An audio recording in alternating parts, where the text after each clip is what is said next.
ये बताइए, you have lived I don't remember how long in Hong Kong? 20 years. 20 years in Hong Kong and then coming back to Pakistan.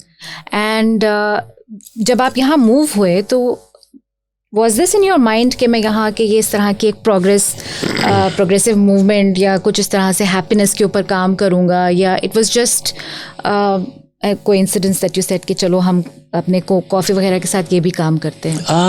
Did you see a need in Pakistan? या exactly. तो मेरे पाकिस्तान के जो trips लगना शुरू हुए, थोड़ा सा और पीछे चलते हैं. 16 years in a corporate job in Hong Kong, जिसमें मैं अपने डिस्ट्रीब्यूटर्स जितने थे हमारे 20 कंट्रीज में, उनको जाके ट्रेन करता था. Sales training, marketing training, customer service training and happiness training मुसलसल all the time as the foundation for sales and marketing, customer service, whatever you doing. तो वो सब चलता रहता था. I lost my job.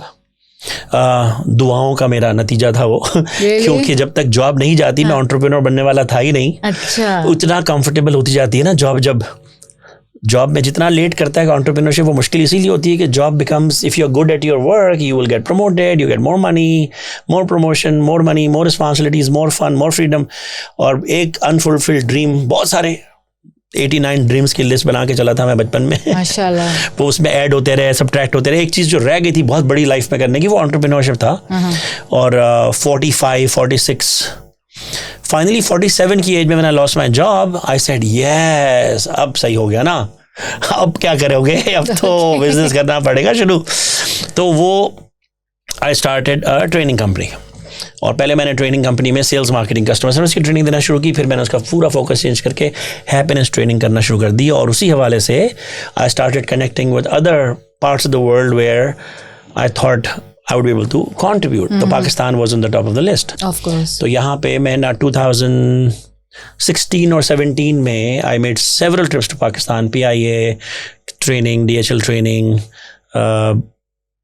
National Bank of Pakistan, some large corporations की training पे लिए. इंटरनेशनल ट्रेनर आ रहा है, हैप्पीनेस ट्रेनर आ रहा है हांगकांग से. वाह, फिर शक्ल देखते थे ये तो अपना देसी बंदा है. पाकिस्तानी है तो वो मुश पंजवानी. और खैर एनीवे, तो उन ट्रिप्स के दौरान I would come to Karachi mostly, sometimes Lahore, Islamabad, and I used to try and do what I did whenever I traveled anywhere else in the world. कि जब बंदा ट्रैवल करता है तो ऑफिस नहीं होता है तो क्या करता है, कॉफ़ी शॉप पे चला जाता है, होटल के आसपास मैप पे देखता है कॉफ़ी शॉप कौन सा है, वहाँ जाके बैठ जाता है.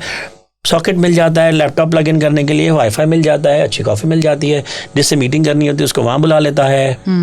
भूख लगती है तो सैंडविच उठा के खा लेता है. पूरा दिन वहाँ गुजार सकता है बंदा सुकून से. दुनिया भर में ऐसे होता है. जब यहाँ पे आके मैंने ये सब करने की कोशिश की तो यहाँ पे ऐसा कोई सीन ही नहीं था.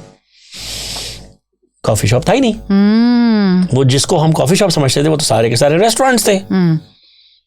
बटलर्स, एस्प्रेसो, ग्लोरिया जीन्स, ये 3 बड़ी शॉप्स थी. उनकी बुराई नहीं कर रहा हूं मैं, they are very successful brands, they run restaurant models. लेकिन लोग वो कॉफी शॉप्स नहीं है. कॉफी शॉप्स में रेस्टोरेंट में क्या फर्क होता है? This is a big part of the education for the audience के.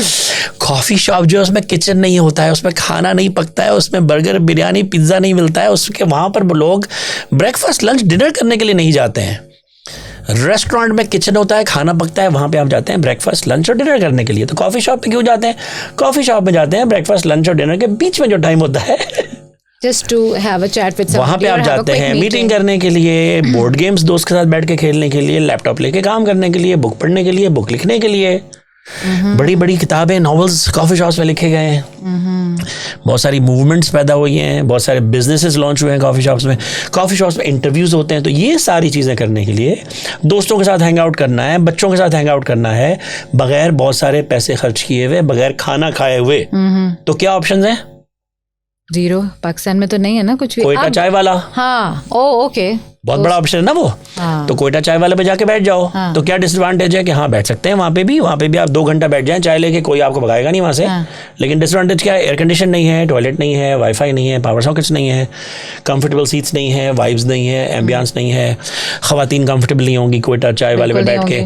तो कोयटा चाय वाले के बाद सीधा सीधा आता था रेस्टोरेंट, जहाँ पे जाना है, 1000-2000 का खाना खाना है, और फिर भी 2 घंटे में वो आपसे कहेंगे कुछ और ऑर्डर करना है, वरना they will expect you to leave, because that's how the restaurant model works. कि लोगों को निकालो, दूसरे को बिठाओ, उसको निकालो, दूसरे को बिठाओ, जितना टर्न अराउंड बेहतर होगा उतना. कॉफी शॉप का मॉडल बिल्कुल डिफरेंट है. वहां पे वो चाहते हैं कि आप देर तक बैठे. और ये स्टारबक्स ने मूवमेंट शुरू की थी आज से कई सालों पहले, वाईफाई प्रोवाइड करना, सॉकेट्स प्रोवाइड करना। अब बिल्कुल उल्टा हो गया by the way. Okay, Starbucks doesn't encourage you to sit, तो उसने वाईफाई हटा दिया, पावर सॉकेट्स हटा दिए सिस्टमेटिकली। कुछ सालों पहले ये हुआ स्टारबक्स के अंदर, क्योंकि वो इतना पॉपुलर हो गया है कि they don't need these. हाँ, कि वो कहते हैं कि नहीं, अब हम चाहते हैं कि लोग आएँ और निकलें, क्योंकि बहुत रश हो जाता है हर जगह। ओके, वरना उनका ओरिजिनल मॉडल इनोवेशन उनकी थी कि लोगों को ये सब चीज़ें प्रोवाइड करो ताकि लोग देर तक बैठें।